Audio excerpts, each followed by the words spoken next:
There is no international consensus on the definition, legally or academically, for the term terrorism.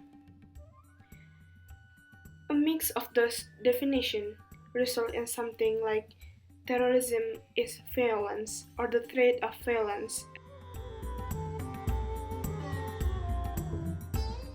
Terrorism, the intentional use of violence by non-state actors against civilians in pursuit of political or ideological objectives. Many terrorists are motivated by the belief that their government fails to treat their ethnic.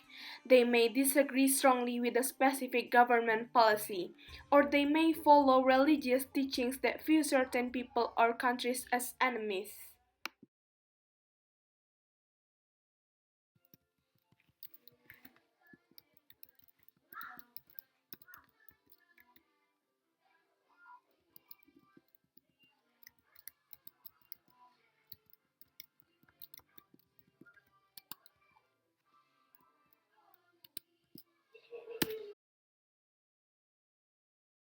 The connection between terrorism and IRs are because terrorism is a global issue.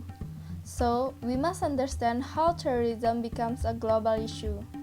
Thirdly, we need to understand about how current world political constellations. Now, the most important thing is terrorism, injustice, and demands in order international relationship. Only with the creation of other new international fair, the terrorism can be reduced by thus creating world peace. Terrorist acts can also damage the order in the IRs.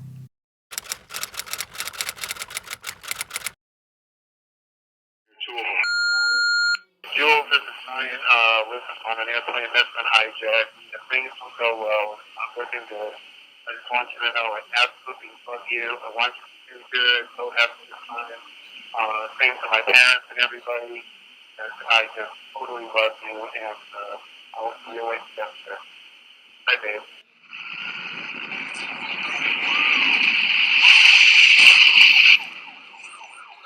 What are those people going to do?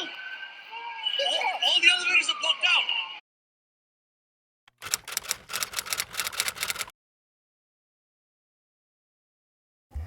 On September 11, 2001, terrorists hijacked planes and deliberately flew them into major landmarks in America, killing thousands of civilians. The 19 attackers trained by Al-Qaeda had been planning and coordinating the attack for years.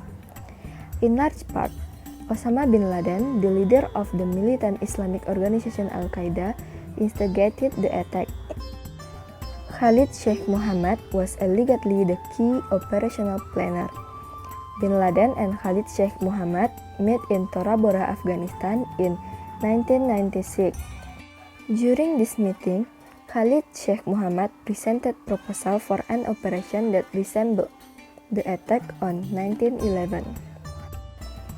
At 8:46 a.m., the hijacker crashed the first plane into the World Trade Center's North Tower. And at 9:03 a.m., another plane was flown into the South Tower.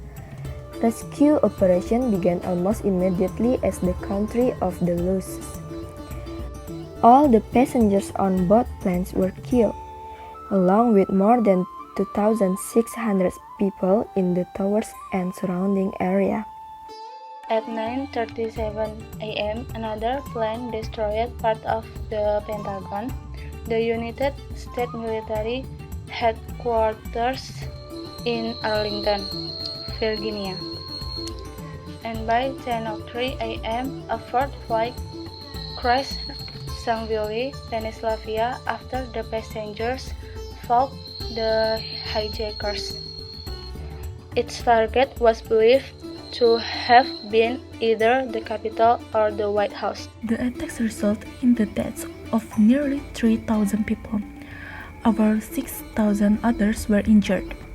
Most were civilians. As well as the devastation the attacks caused, it was also a deep violation of U.S. ideology. The key targets being symbol of America's power and influence. In Bin Laden's November 2002 letter to America and a 2004 videotape by Bin Laden, he explained Al-Qaeda motive for their attacks. 1.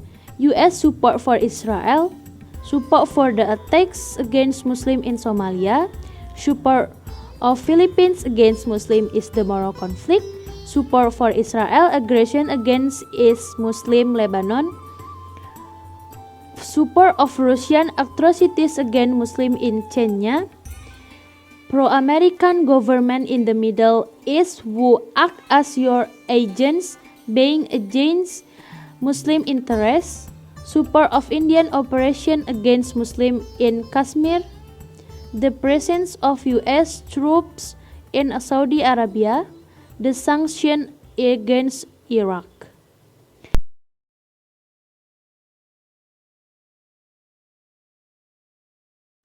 The impact of 9/11 nowadays. First, oil price. After 9/11 attacks in the United States, crude oil price increased. In 2001, crude oil cost around $22 per barrel. Second, anti-Muslim violence in the United States.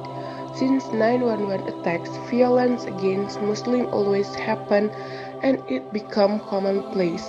In 2001, 127 Muslim attacks happened in United States. Third, change to air travel and safety, with a shocking event that caused a paralysis of the U.S. economy at that time impact on the level of security in America until now. America, specifically in the days of President Trump, emphasized the doctrine to hate Muslims in America.